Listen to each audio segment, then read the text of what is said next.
Matamgi Manipuri Wari channel asibu tabiriba khwai pumnamakpu taramna okchari ngasi amung laubirasi Aronba Khonjel 12 suba tangka asumna nensibu athapa mafam amada puduna chatkre lemba hotel dagi tholakduna nensi gi manakta raklami Tanu haima masi gi angangsibu kadai da muk chatkhra ne thong kasibu loina hangdoktuna thanamni sibo Nancy ichi hoi hade nangbu kadai da lege Naubina amuk haire che Nancy do chakhum da sulaite bathroom da sulaite haima dukan daga chatkra jalane asai buk tang tholaga amukte yengu jadana hoi che ai yengluge asumna Naubina Nancy bu thiba tholaki Tanu masi angang sinaba phone chu pai gide magi phamungda thanami as ai diba tanja aduda lemba sulaklami Tanu hima lemba nang laklibro hoi Nancy leitro aduni ne ngasai dagi thiri se magi phone sisu langthoktuna thanami o adudi manang nakpadaga lerangani da Naubi da mute yengnu sona thadi thakibani Naubi so muk chelaklaga che swaidadi amta lehaudiye Tanu masadu pakhatpa ma faurami phone adu pairaga Suras ta call torami Suras Hello che kaidorage Tanu na noi daga akhoi Nancy bulak bro che lakti kaidorage kaisi tawde kona mo hairak hoi je Tanu Sangita da mu call torami Sangita na su lakti haire Tanu matha saba sum hengalai Naubina che magi manaw nupi Lily do aduda mutang hangudana Tanu Lily da mu call torami Hello che kaidorage Lily noi che Nancy ga noi daga lakbro che Madi ngasai aiga wari sanaramlaga adum lehorabani laktiye Oh hoi adudi swaida leibrana amukte yengluge ko hoi che Tanu wakalda jajat khali James da mu call tawsili adubu James ki phone di off aire lemba kaidoroge Tanu magi phone su chatine lemba Tanu amadi Naubi matha loina sarami somdana Nancy bu chingya amada makhong makhut loina punsinduna thami Nancy na gyan lakpaga akoiba adu yengi aduga hairei kaino kaidano ina leirisibo geng kangbu aduna hey wa yamna ngangano ngasi nangi aroiba numini nangdi yamna wara malene a sargarda nungaina potha zaruro Noina iparise aigi iral karino aina kanada kari akaiba tawkhibagino aibu phabiri basibo nangna kaiba tawba tawdaba aikhoi khangdi aikhoi makhok tangbasingi yathangni Nancy mamittagi mapi taraga dahoi meyamna aibu hatke harbasu halo adubu aigi iraldo madumadi takpiramo he kapsinarakano nangna kapsinaraga tagadam famnate Nang bukan binaba kanasu leiroi ngammi haiduna nachal gumbi engonda adum na haibigano aigi iral karino amukta haibiramo masi wayam na ngangine masi mamai sida khupak na thajlakani geng kangbu aduna Nancy mamai da khupak na tharami Nancy ayo fauba haide tumina kaptuna lei Ima baba nachabu waroganu ko ai ima babagi laman khumbangam loidore mase wayam na ngangi machinje punchilaga thamu thado aibu thado ai iral karino ayo ai iral hairu heragana aibu hatpiro ai yamna ware hingba pamdre aibu hatpiro hatkani nang boy khoina soidana hatkani adubu mikup kharadi ngai batai Somdana James masado hogatpa ngamnaba kanna honari Sophia. Oh, nungaiteda. Da James, nang aibu nusi hayo. Aiga luhong se hayo. Nang na Nancy bu kanba pamlabadi.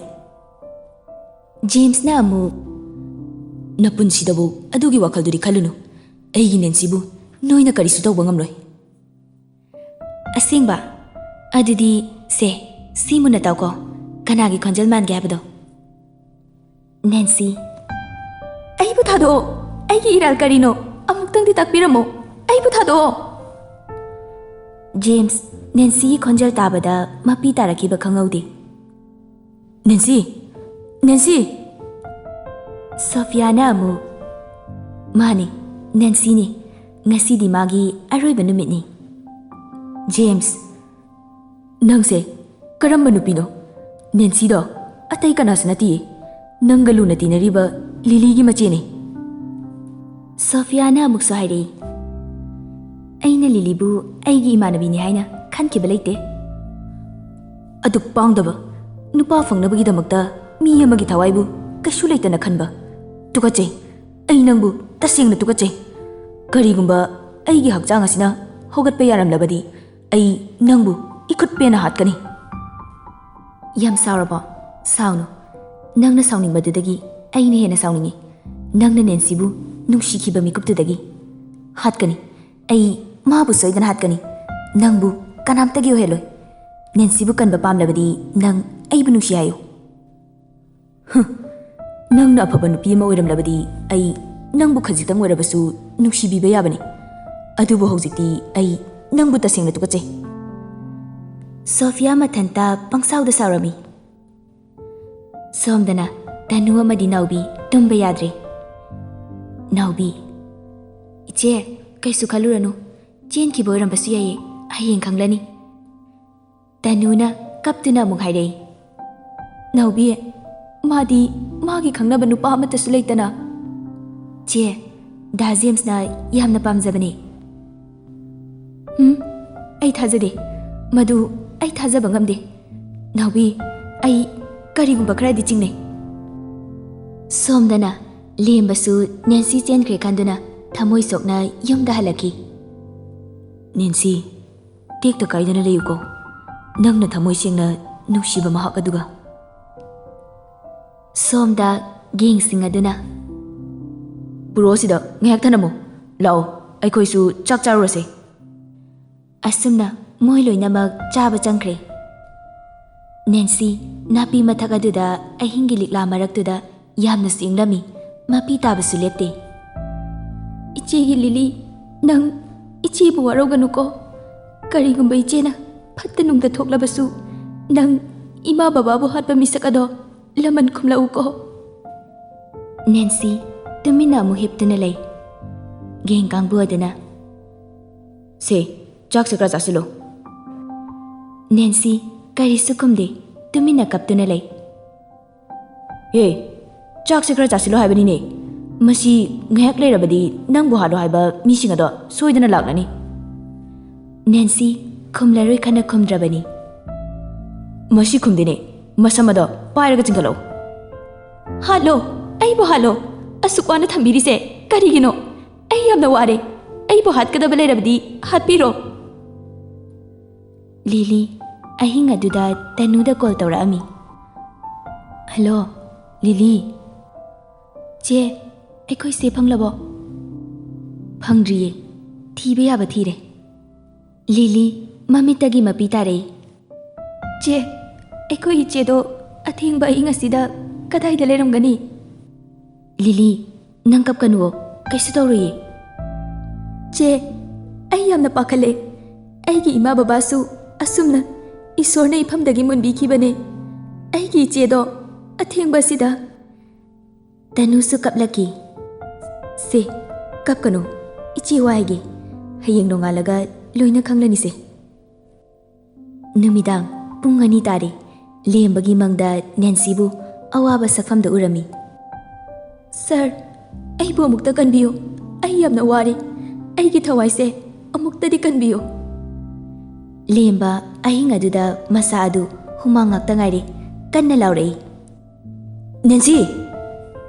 ꯑꯉꯧꯕꯤꯁꯨ ꯃꯆꯥꯒꯤ ꯃꯅꯥꯛꯇ ꯆꯦꯟꯁꯤꯜꯂꯛꯏ꯫ ꯏꯕꯨꯡꯉꯣ, ꯀꯩꯗꯧꯔꯒꯦ? ꯏꯕꯨꯡꯉꯣ, ꯅꯪꯕꯨ ꯀꯩꯗꯧꯔꯒꯦ?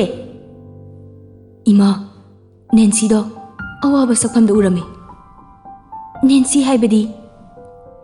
ꯂꯦꯝꯕ ꯒ꯭ꯌꯥꯟ ꯇꯥꯔꯛꯄꯗ ꯃꯪꯅꯤ ꯍꯥꯏꯕ ꯈꯪꯈꯤ꯫ ꯀꯩꯁꯨ ꯅꯠꯇꯦ ꯏꯃꯥ ꯄꯣꯊꯥꯕꯤꯔꯨꯔꯣ, ꯑꯩ ꯃꯪ ꯑꯃ ꯃꯪꯂꯨꯔꯦ꯫ ꯍꯣꯏ ꯃꯣꯟꯗꯣ ꯃꯅꯝ ꯅꯝꯊꯣꯛꯂꯒ ꯐꯖꯅ ꯇꯨꯝꯂꯣꯀꯣ꯫ ꯑꯉꯧꯕꯤꯁꯨ ꯊꯣꯛꯈ꯭ꯔꯦ꯫ ꯂꯦꯝꯕ, ꯑꯩꯅ ꯉꯁꯤ ꯎꯔꯤꯕ ꯁꯛꯇꯝ ꯑꯁꯤꯕꯣ ꯅꯪꯕꯨ ꯀꯗꯥꯏꯗ ꯂꯩꯒꯦ? ꯅꯪꯕꯨ ꯆꯦꯜꯂꯤꯕꯔꯣ ꯅꯠꯇ꯭ꯔꯒ ꯑꯋꯥꯕ ꯇꯥꯔꯕ꯭ꯔꯣ? ꯅꯦꯟꯁꯤ, ꯑꯩ ꯈꯟꯐꯝ ꯈꯪꯗ꯭ꯔꯦ꯫ ꯂꯦꯝꯕꯁꯨ ꯑꯁꯦꯡꯕꯃꯛꯇꯤ ꯈꯪꯗꯕꯅꯤꯅ ꯀꯞꯄ ꯅꯠꯇꯅ ꯎꯄꯥꯏ ꯂꯩꯇꯦ꯫ ꯁꯣꯝꯗꯅ ꯑꯌꯨꯛꯀꯤ ꯄꯨꯡ 3 ꯇꯥꯕ ꯑꯗꯨꯋꯥꯏꯗ ꯁꯣꯐꯤꯌꯥ ꯑꯃꯗꯤ ꯇꯣꯝꯕꯤ ꯒꯦꯡꯁꯤꯡ ꯑꯗꯨꯒꯤ ꯃꯅꯥꯛꯇ ꯂꯥꯛꯂꯝꯃꯤ꯫ ꯁꯣꯐꯤꯌꯥ, ꯀꯗꯥꯏ ꯃꯤꯁꯛ ꯑꯗꯨꯗꯤ? ꯒꯦꯡꯁꯤꯡ ꯑꯗꯨꯅ, ꯁꯤꯗ ꯇꯨꯝꯂꯤꯕꯁꯤꯅꯤ꯫ ꯅꯦꯟꯁꯤ ꯂꯤꯛꯂꯥꯅ ꯄꯨꯡꯆꯣꯠ ꯆꯣꯠꯂꯦ, ꯃꯁꯥ ꯄꯨꯝꯕ ꯊꯛ ꯅꯤꯛꯂꯝꯃꯤ꯫ ꯁꯣꯐꯤꯌꯥ, ꯑꯣꯏ ꯇꯥꯕ꯭ꯔꯣ? ꯍꯧꯒꯠꯂꯣ, ꯑꯣꯏ! ꯃꯃꯤꯠ ꯑꯗꯨ ꯇꯞꯅ ꯄꯥꯡꯊꯣꯔꯛꯏ꯫ ꯅꯦꯟꯁꯤ ꯁꯣꯐꯤꯌꯥꯕꯨ ꯎꯕꯗ ꯍꯔꯥꯎꯔꯝꯃꯤ꯫ ꯁꯣꯐꯤꯌꯥ ꯅꯠꯇ꯭ꯔꯣ? ꯑꯩꯕꯨ ꯑꯃꯨꯛꯇ ꯀꯟꯕꯤꯌꯨ, ꯑꯩ ꯌꯥꯝꯅ ꯋꯥꯔꯦ, ꯑꯩꯕꯨ ꯑꯃꯨꯛꯇꯪ ꯀꯟꯕꯤꯌꯨ꯫ ꯁꯣꯐꯤꯌꯥ ꯅꯦꯟꯁꯤꯒꯤ ꯃꯃꯥꯏꯗ ꯈꯨꯄꯥꯛꯅ ꯊꯥꯖꯤꯜꯂꯤ꯫ ꯅꯦꯟꯁꯤ ꯃꯈꯨꯠ ꯑꯅꯤꯗꯨ ꯄꯨꯟꯁꯤꯟꯕꯅꯤꯅ ꯂꯩꯃꯥꯏꯗ ꯑꯃꯨꯛ ꯇꯥꯁꯤꯜꯂꯤ꯫ ꯁꯣꯐꯤꯌꯥꯅ ꯅꯦꯟꯁꯤꯒꯤ ꯃꯁꯝ ꯑꯗꯨ ꯑꯃꯨꯛ ꯄꯥꯏꯔꯒ ꯆꯤꯡꯈꯠꯂꯤ꯫ ꯅꯪꯅ ꯃꯔꯝ ꯑꯣꯏꯔꯒ ꯑꯩꯉꯣꯟꯗ ꯀꯌꯥꯝ ꯌꯥꯝꯅ ꯌꯦꯜꯂꯦ ꯍꯥꯏꯕꯁꯦ ꯅꯪ ꯈꯪꯕ꯭ꯔꯥ ꯍꯥꯏꯌꯨ? ꯑꯣ, ꯅꯪꯅ ꯑꯣꯏꯔꯦ ꯑꯩꯕꯨ ꯐꯍꯜꯂꯤꯕꯁꯦ? ꯃꯥꯅꯤ, ꯑꯩꯅꯅꯤ꯫ ꯐꯥꯕ ꯈꯛꯇ ꯅꯠꯇꯦ, ꯅꯪꯕꯨ ꯏꯀꯨꯠ ꯄꯦꯟꯅ ꯍꯥꯠꯀꯅꯤ꯫ ꯀꯩꯗꯧꯔꯤꯒꯦ? ꯍꯥꯠꯂꯣꯗꯅ, ꯑꯩꯕꯨ ꯅꯈꯨꯠ ꯄꯦꯟꯅ ꯍꯥꯠꯂꯣ꯫ ꯑꯗꯨꯕꯨ ꯑꯩꯒꯤ ꯏꯔꯥꯜ ꯑꯗꯣ ꯀꯔꯤꯅꯣ? ꯑꯗꯨꯃꯇꯪꯗꯤ ꯑꯩ ꯈꯪꯖꯈꯤꯒꯦ꯫ ꯅꯪꯅ ꯗꯥ ꯖꯦꯝꯁꯀꯤ ꯃꯐꯝꯗ ꯍꯦꯛ ꯂꯥꯛꯈꯤꯕ ꯃꯤꯀꯨꯞꯇꯨꯗꯒꯤ ꯗꯥ ꯖꯦꯝꯁꯅ ꯑꯩꯕꯨ ꯃꯤꯔꯥꯏꯕꯤꯈꯤꯕꯅꯤ꯫ ꯃꯁꯤꯒꯤ ꯂꯃꯟ ꯑꯩꯅ ꯅꯪꯕꯨ ꯍꯥꯠꯀꯅꯤ꯫ ꯅꯨꯄꯥꯅ ꯄꯥꯝꯕꯤꯗ꯭ꯔꯒ ꯑꯩꯉꯣꯟꯗ ꯇꯥꯏꯅꯔꯤꯕ ꯅꯔꯝ ꯆꯠꯇꯨꯅꯅꯤ ꯗꯥ ꯖꯦꯝꯁꯅ ꯅꯨꯡꯁꯤꯕꯤꯗ꯭ꯔꯤꯕꯗꯣ꯫ ꯅꯦꯟꯁꯤ ꯁꯣꯐꯤꯌꯥꯒꯤ ꯃꯃꯥꯏꯗ ꯃꯇꯤꯟ ꯁꯤꯠꯆꯜꯂꯤ꯫ ꯁꯣꯐꯤꯌꯥꯁꯨ ꯌꯥꯝꯅ ꯁꯥꯎꯃꯟꯗꯨꯅ ꯅꯦꯟꯁꯤꯒꯤ ꯃꯃꯥꯏꯗ ꯈꯨꯄꯥꯛꯅ ꯑꯃꯨꯛ ꯊꯥꯖꯤꯜꯂꯤ꯫ ꯍꯟꯗꯛꯇꯤ ꯅꯦꯟꯁꯤ ꯃꯅꯥꯇꯣꯟꯗꯒꯤ ꯏ ꯇꯥꯔꯛꯈꯤ꯫ ꯅꯪꯅ ꯍꯥꯟꯅ ꯑꯩꯒ ꯋꯥꯔꯤ ꯁꯥꯟꯅꯔꯝꯂꯕꯗꯤ ꯑꯁꯦꯡꯕꯗꯣ ꯀꯔꯤꯅ ꯂꯣꯏꯅ ꯈꯪꯂꯝꯒꯗꯕꯅꯤ꯫ ꯗꯥ ꯖꯦꯝꯁꯄꯨ ꯑꯩꯅ ꯅꯨꯡꯁꯤ ꯍꯥꯏꯈꯤꯕ ꯂꯩꯇꯦ, ꯃꯥꯕꯨ ꯑꯩꯅ ꯏꯕꯨꯡꯗꯧꯅ ꯈꯜꯂꯤ꯫ ꯁꯣꯐꯤꯌꯥꯅ ꯑꯃꯨꯛ, ꯅꯪꯅ ꯅꯕꯨꯡꯗꯧꯅ ꯈꯜꯂꯕꯁꯨ ꯗꯥ ꯖꯦꯝꯁꯅ ꯅꯪꯕꯨ ꯃꯇꯝ ꯆꯨꯞꯄꯗ ꯑꯗꯨꯝ ꯅꯨꯡꯁꯤꯗꯨꯅ ꯂꯩ꯫ ꯀꯔꯤꯒꯨꯝꯕ ꯅꯪꯅ ꯍꯤꯡꯗꯨꯅ ꯂꯩꯔꯕꯗꯤ ꯗꯥ ꯖꯦꯝꯁꯅ ꯅꯪꯕꯨ ꯑꯗꯨꯝ ꯇꯥꯟꯅꯗꯨꯅ ꯂꯩꯒꯅꯤ꯫ ꯑꯩ ꯃꯗꯨ ꯌꯦꯡꯕ ꯁꯨꯡꯉꯝ ꯉꯝꯂꯣꯏ꯫ ꯑꯗꯨꯅ ꯑꯩꯅ ꯅꯪꯕꯨ ꯍꯥꯠꯅꯕ ꯄ꯭ꯂꯥꯟ ꯁꯤꯟꯕꯅꯤ꯫ ꯅꯦꯟꯁꯤ ꯊꯃꯣꯏ ꯁꯣꯛꯅ ꯑꯃꯨꯛ ꯀꯞꯂꯛꯏ꯫ ꯑꯣ, ꯅꯪꯁꯨ ꯅꯨꯄꯤꯅꯤꯀꯣ? ꯅꯨꯄꯤ ꯑꯃ ꯑꯣꯏꯔꯒ ꯑꯗꯨꯛ ꯊꯃꯣꯏ ꯀꯟꯕ? ꯅꯪꯅ ꯑꯆꯨꯝꯕ, ꯑꯁꯦꯡꯕ, ꯑꯐꯕ ꯅꯨꯄꯤ ꯑꯃ ꯑꯣꯏꯔꯝꯂꯕꯗꯤ ꯗꯥ ꯖꯦꯝꯁꯀꯤ ꯊꯃꯣꯏꯕꯨ ꯅꯪꯅ ꯂꯥꯏꯅ ꯈꯨꯗꯨꯝ ꯆꯟꯕ ꯉꯝꯂꯝꯒꯅꯤꯀꯣ? ꯃꯥꯅꯤ, ꯑꯩꯁꯨ ꯅꯨꯄꯤꯅꯤ꯫ ꯑꯗꯨꯕꯨ ꯉꯁꯤꯗꯤ ꯅꯨꯡꯁꯤꯕ ꯃꯥꯒꯤ ꯍꯥꯛꯇꯛꯇ ꯑꯩ ꯁꯥꯍꯤꯡ ꯆꯥꯕ ꯁꯥ ꯑꯣꯜꯂꯦ꯫ ꯅꯦꯟꯁꯤꯅ, ꯍꯥꯠꯂꯣ, ꯑꯩꯕꯨ ꯍꯥꯠꯄꯒꯤ ꯃꯇꯝ ꯌꯧꯗ꯭ꯔꯤꯕꯣ?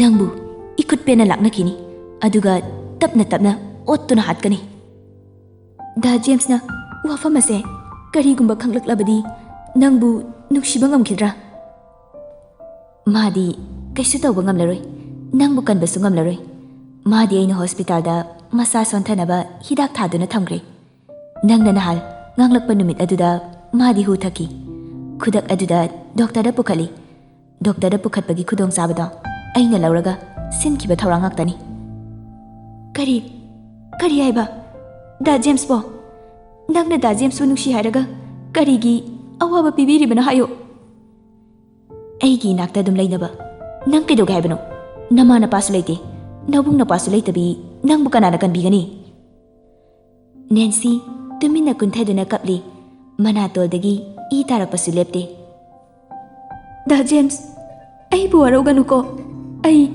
नफमदे यामना लानख्रे अइना मरम ओइरगा दा जेम्सु अवाबदा तारे Somda Jamessu adum kaplaga lay. Nurse amana. Kaigi kaplino, toose, hida kapke. James. Sister, nakoy ase, mi bukan ke haiduna laybra. Natraga, mi buhat ke haiduna laybra. Ha, hayo. Ay buhat ke kalabadi, kaido bagi, kudak ta hatribano. Nurse aduna mukum lay. Ay di, nupiduna haibada, madukak ta bani. Nasagi punsibu, mi na kudang da pairaga, chingning ba may kaida, chingbe hekta yari bada, karigino. Nati, nang ba paisa kayang paungge? Hayo, nang nahiyang sibada, nang gyasi ba hakjang aduda, ay paisa na kupsin birake. Matam aduda, paisa ado puduna, chatkiba yabri yango. Nurse nupi ado tumina lay, aduga tapna. Sir, ay bungakpiyo, ay wakal kanthaudre. Ay gi hakjang na, sonduna dum laybana, mara layjadrabi, thawai amabu, awafamda tari, ay mabu kanba ngamloidori. Ay bumta ngakpiyo, ay sombu soidana phanaba singani. Karigumba, ay gi thawai oibi mahakna, malem ase thadoktuna chatkrabadi, aina amuk hingduna laybagi, karibu kanarugani. Matam henkraba mali sister. Nurse nupi ado James na mamittagi mapi taduna kappada ubada masu kapki. Ay yamna lankre. Se, guli se, ama chasilo, hakchang khra kangkhatnaba. Asumna, nurse nupi aduna James bu care lawa hauki. Somda. Tombi. Noi sardubu kayam wali ge lakadawa. Geng kangbu aduna. Yoroklani ngahak leradi. Magi mingdo kari haiba. Ibohal lamlaidagini. Nancy ibohal gi maming tabada mamit laukthoraki. Ayuk anganbani tanu amadi naubi mama mapabu kauduna mangolda phakthaduna ngairi. Naubi je aikhoi mabokna hauju pabu lakte kaidorojano na hanglakpani. Tanu so mukhum lei. Aduni ai sukhalini ngahak ngai bahaiduni. Hoi je. Asumna pung nipan tarafau laktaba aduda mayamado pakhatnarami. Nongyai. Hera, moigisidi mi ushtabanida. Leimana amu. Moi pabung, lambi daga gari pharak tabo oiramganida. Tanu so mu hairi. Aduni pabung, imana haise oirambasu yai ngahak yenglase. Tanja aduda lembasu call taurei. Tanuna. Hello, lemba. Haujipu kai pau lege. Hauji papa laktriye, pausu amata khangdriye. Ha.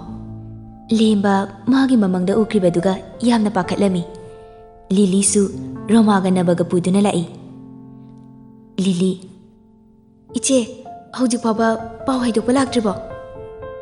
Tanuna. Lili, lao, kakalo.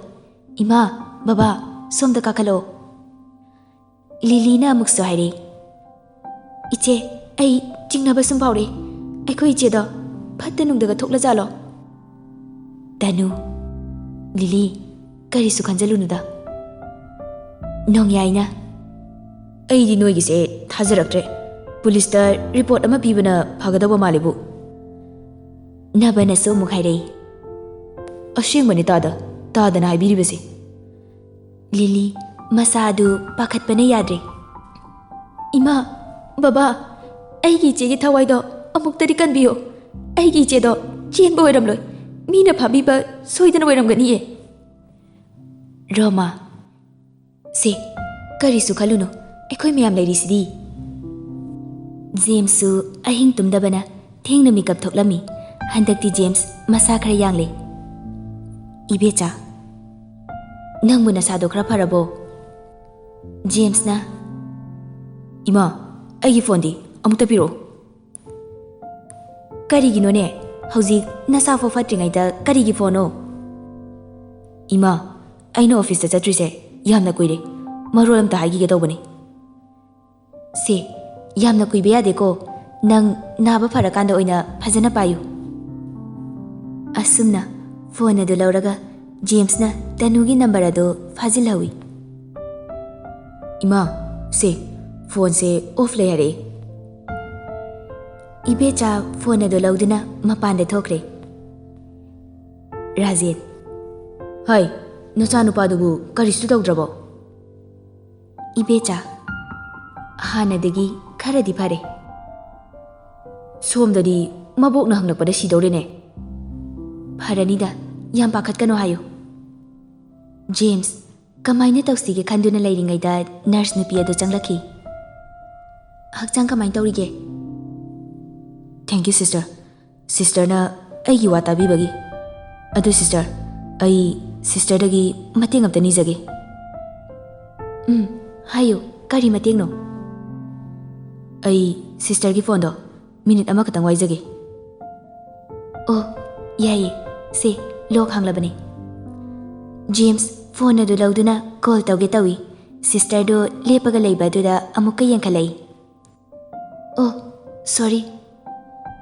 Asi hairam laga nurse adusu mapanda thokre. James, Tanu da call tarami. Tanu. Kanagi number oizano ne. Tanu su phone ado paikhali. Hello? Tanu natro? Hoi, mani. Tanu, Nancy gi punsibu amukta di kanbiyo. Please, ma hozik awafam da tare. Ha, kaino hari sibo? Nancy do, ngarang numidang sakang da bising na phabikre. Aina makoina wari sanabada haipet ta hawbada nomai jingkhongda leiba male. Tanu makuta pairamba phone ado leimai da takiba khangaude aduga mamittagi mapi sintharakli. Lily. Je, kaidorage? Ekhoigi Nancy do chen ki banate mi na phabi ki bane haye. Lily wahi adu tabada masa pumba pangsinki makhon thoktabida kapki. Tanuna. Lily, se nang karisu khanganu ekhoi miyam lerisdi nangi jebu tekta kaidana purakani ye. Nongyaina amuk hairaki. Si yorabadi police ta haibana faroidra. Tanuna amuk. Hoi baba. Tanuda lemba su call tawrai. Hello, Tanu, kai pau lerage? Lemba, Nancy do nomai jingkhongda ngarang numidang phaduna pukre haye. Ha, adudi haujimuk chalase. Lemba phone ado kakthalaga mama da warol sing ado hairamlaga gari thauduna laki. Nancy, nang karis tawroi. Ai lakli, nang ai bunga ramuko. Ai nang buma fam adudagi soidana puduna lakani. James su lona chelakpa yanaba plan sili. Somda Nancy pubi ki ba mayam aduna masa ado awaba chaina khangli makhol pikna na hirei. Ima ai yamna wari ima. Mapi su tapna sintharakli. Amuksu James ki khaluraga nungaite. Da James, ai bu waroganuko. Ai nangwanda yamna lana khalure. Geng kangbu aduna. Oi, hogalo. Nancy hogalakde tumine hiptuna lei. Masado chaina mayam aduna hogatpa faw ngamdri. Nancy kappana tanu pai leite. Mamai dusu I ngakta ngaire. Masi mina hairaga tasinadane. Fai. Masam adu pairaga amuksu chingkhali. Ayo, naye, aibu thadokpiyo. Ai ising kita taksage. Ai yamna ware. Aibu hatkadaba oiradi. Aibu hatokpiro. Geng party aduna Nancy bu masam pairaga ibohalgi makhongde insilami. Nancy ibohalubada masadu khoirang khoisaunarami. Ibohal. Shira, ibema nasak fajariba karigino nangna migi nupa mungi khalibade. Nancy ibohalda mamit khana yengduna. Sadagi suhena tamthiba nangbu aina tukache. Napunsida natuna chanuksiba khangdaba sane nangdi sa. Ibohal hena dum karim ka thainarei. Shiramdagi ngakana piding chomagumna shidi wa yamna ngangina. Thado aigi pulliba khutnase thado ai bo halo karigumba nang nai bo hatrabadi aina nangbu soidana hatkani sa thui. Nancy na ibohal da matina sichali. Ibohal yamna sauna hogatuna Nancy gi mamaida amuk thajili. Pang da basa nupi macha amabu makhong makut pinsindana akan areng singli. Sofia na amuk haidei. Sir, masi loisinkrase wa yamna ngangdori. Ibohal ngaiko ngayak yengsi ngakha macha se. Nancy yamna sauna ningamdana laurei. Hatlo ai busu hatlo aigi ima baba busu nangna hatpi ki bane ai nangi na thakta lemon soidana khumkiniye. Ibohal Nancy gi wahaya duda fukhaugalei. O nangore aina matam kuina dagi thirakpa nupi macha da. Mane aine minungshi khangdaba nangna aigi ima baba busu paisa kharagi damakta hatpi ki banatro. Ngasisu nangbu hatkadori base paisa gini adubu ai paisa lauraroi nangbu lemna hatkani napunsi ado siningdrabadi nangi na naunupi do kadai da lei hayo. Kibra ai ama sikrabasu nangbu laman khuminabadi mi mayam ama lei. Ibohal amuk laurei. Kana kana lei masi punchilo aduga thadoido aigi nakta kauro mabu achumba pakum phangdre bakti phugadabani nupini na ai khut thaba kya hinade. Hoi sir. Thadoi. Sir, aibu kawibra. Ibohal masi thabuk taw. Thadoi Ibohal gi kangbuda kuina yauraklabi nupini chahi nipu sure nupa dauna adum lairakpani. Thadoina Nancy bu hek ubada nungsiba phauki wakhalda aikhoigi sarsisu phatmandeda nupi macha sida paisa kharagi damakta asuk awaba bibiba. Thadoi tasengna Nancy gi mating pangge haina khanki. Se hogalo. Nancy masado yamna narami. Thadoina Nancy bu tapna chingkhatpirami aduga ukhong amagi marumda pusinduna lotna ising pithakpirami. Nancy na kaigino nangna aigi mating pangliba. Thadoina amu nangbu chaklamro se iche leiri sidadi nang karisu tawroi iche na phanaba loina singani. Iche ai kanagumba misak amada phone amukta tawjage. Thadoi hairaga phone adu lauthoktuna pirami. Nancy phone ado James ta hana tawge tawramba do James nari khanbadagi lemba da oina tawrami. Lemba gari su kana thauri phone lakpa du da paikhali. Hello. Nancy lemba gi khonjel tabadu da hena kapki. Lemba. Hello. Sir, aine Nancy ne. Nancy, nang kadai da lege? Sir, ai bomukta kanbiyo. Ai yamna ware.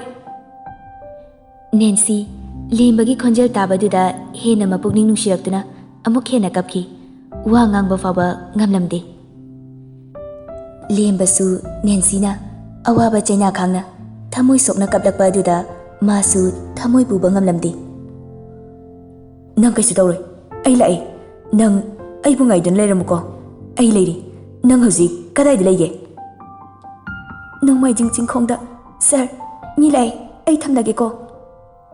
Hello hello. Nancy nang bu ifamdagi kanamtana puduna chatkiba yaroi ai nang bu lawba lakli khudong thiba thoktana nang leiramuko. Geng kangbu aduna kaino iche nangna sida leiramlise nupidudi. Thadoina khumlei. Chalo nakhoi sarna aingona sinarabane noigi na thaunati sidi aigi thauni noi kanamta changlakano chalo natrabadi kaya nungairoi. Geng singado tumina chakre. Nancy. Iche, makhoi marakta iche gumbi pukchil singbi ma yaurambase yamna harawi. Iche, matam chupada yaifabata oyuko. Thadoina. Hoise, achapose khara chasilo. Chage iche.